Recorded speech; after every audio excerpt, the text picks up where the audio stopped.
আজকে আমি তৈরি করব একটা বেশ সুন্দর জিনিস। তো তৈরি করে নেব সবজি দিয়ে ডাল। তো সবজি দিয়ে ডাল তৈরি করব, তার জন্য আমি নিয়েছি, দেখুন, একটা গাজরকে টুকরো টুকরো করে কেটে নিয়েছি, আর ফুলকপিগুলোকে। তো এগুলোকে প্রথমে আমি তেল দিয়ে ভেজে নেব।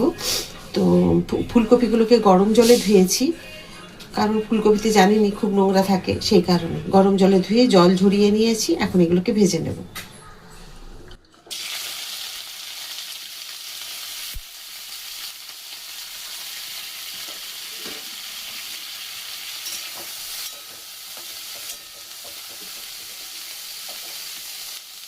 একটা ঢাকা দিয়ে দিলাম, ফ্লেমটা কিন্তু হাই থাকবে।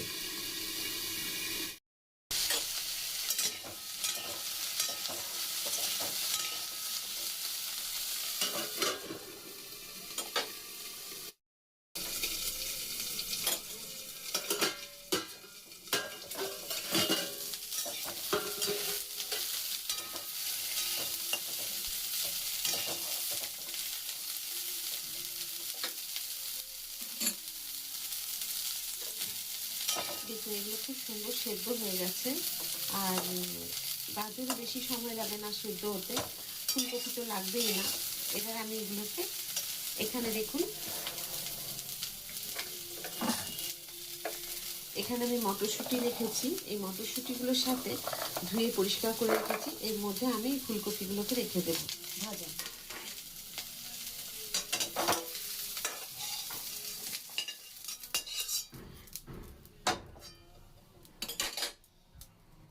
এখানে জল দিয়ে দিলাম আমি 1 গ্লাস। এখানে জল মাপের কোনো ব্যাপার না, আপনি আন্দাজ মতো দিয়ে দেবেন, তাহলেই হবে। আর ডাল নিয়েছি আমার পরিবারের আন্দাজ মতো যতটুকু লাগবে। এখানে অন্তত 200 গ্রামের ডাল আছে। আপনার এখানে 2 রকম ডাল দিয়েও করতে পারেন, বা মুগ ডাল দিয়েও শুধু করা যেতে পারে। আমি শুধু মসুর ডাল দিয়ে করবো আজকে। খুব ভালো করে ধুয়ে পরিষ্কার করে রেখেছি।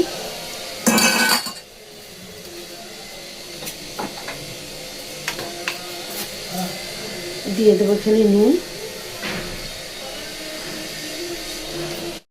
একটা ঢাকা দিয়ে দিলাম। ঢাকা খুলে দেব একবার।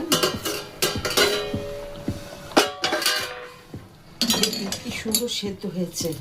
এই যখন এইরকম সেদ্ধ হয়ে যাবে, তখন আমি দিয়ে দেব ফুলকপি, গাজর, ভেজে রাখা গাজর, ফুলকপি, আর এই মটরশুঁটিগুলোকে আমি ধুয়ে রেখেছি, সেগুলোকে দিয়ে দেবো।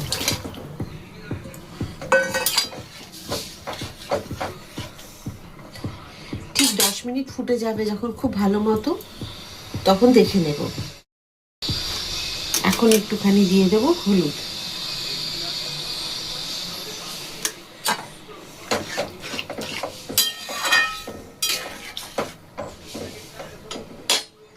দিয়ে ঢাকা দিয়ে দেবো 10 মিনিট।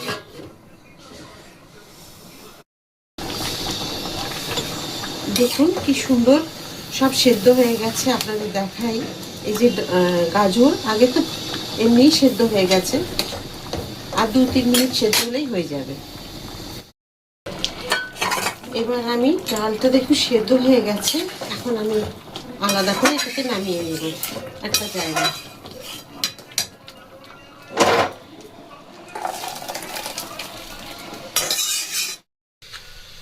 দেখুন, এখানে আমি তেল দিয়ে দিয়েছি পরিমাণ মতো, নিয়েছি 2টো তেজপাতা আর 2টো শুকনো লঙ্কা।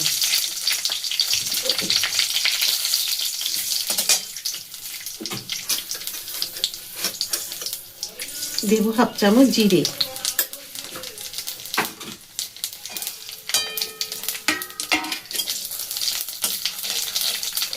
বেশ সুন্দর একটা জিরে, শুকনো লঙ্কা, তেজপাতার গন্ধ যখন আসবে, তখন দিয়ে দিতে হবে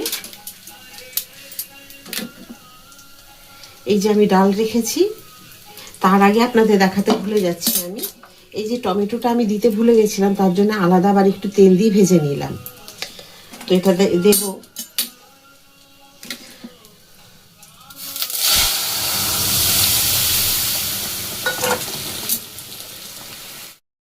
এই যে টমেটো দিয়ে দিলাম।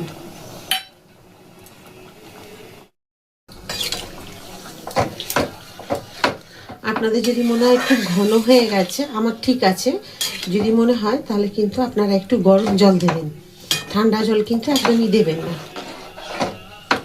আর এতে সবজি দেওয়া আছে বলেই আমি মুসুর ডালে তেজপাতা দিলাম, তা নাহলে কিন্তু শুধু জিরে ফোড়ন আর মানে শুকনো লঙ্কা বা কালো জিরে ফোড়নটাই দিই আমি। দিয়ে দেবো অল্প একটুখানি চিনি। আমি গ্যাস বন্ধ করে দিয়েছি। এখানে আপনারা চাইলে একটু ধনেপাতা দিতে পারেন। আজকে আমি ধনেপাতা বাড়িতে নেই বলে আমি দিতে পারলাম না, আপনারা ধনেপাতাটা অবশ্যই দেবেন। আমি হয়তো পরে দেব, আপনাদের বলে দিলাম, কারণ ধনেপাতা আস্তে আস্তে আমার রান্নাটা হয়ে গেছে, তো সেই কারণে আমি এখন দিইনি, হয়তো পরে দিয়ে দেব। তো যাই হোক, কেমন হয়েছে আজকের এই সবজি দিয়ে ডাল? আশা করি ভালোই লেগেছে আপনাদের। একদম সাধারণ সিম্পলভাবে আমি রান্না করেছি ডাল, কোনো ঝামেলা ছাড়াই। খুব সহজে যদি আপনারা রেডি করে নিতে পারেন কেটে, তাহলে কিন্তু ডালটা তৈরি করতে কিন্তু বেশি সময় লাগে না। আর এই সবজি দেওয়া ডালের সাথে যে কোনো একটা ভাজা বা ভাতে, যে কোনো আলু ভাতে, এগুলো কিন্তু খেতে ভীষণ ভালো লাগে, বা পাঁপড় ভাজা দিয়ে ভাত খেতে খুব ভালো লাগে। আর এই ডাল কিন্তু আপনারা রুটির সাথেও খেতে পারবেন, এতটাই সুন্দর হয় খেতে। তো যদি ভালো লেগে থাকে একবার তৈরি করে খেয়ে দেখবেন কেমন হয়েছে। যদি ভালো লাগে তো লাইক, সাবস্ক্রাইব, শেয়ার করে আমার সাথে, যেমন প্রতিটা রান্নায় আপনারা আমার সাথে থাকেন, ওইভাবেই সাথে থাকবেন। আবার একটা নতুন ভিডিওতে নতুন কিছু রান্না নিয়ে আপনাদের সকলের কাছে আমি চলে আসবো। সবাই খুব ভালো থাকুন। রাধা রাধা।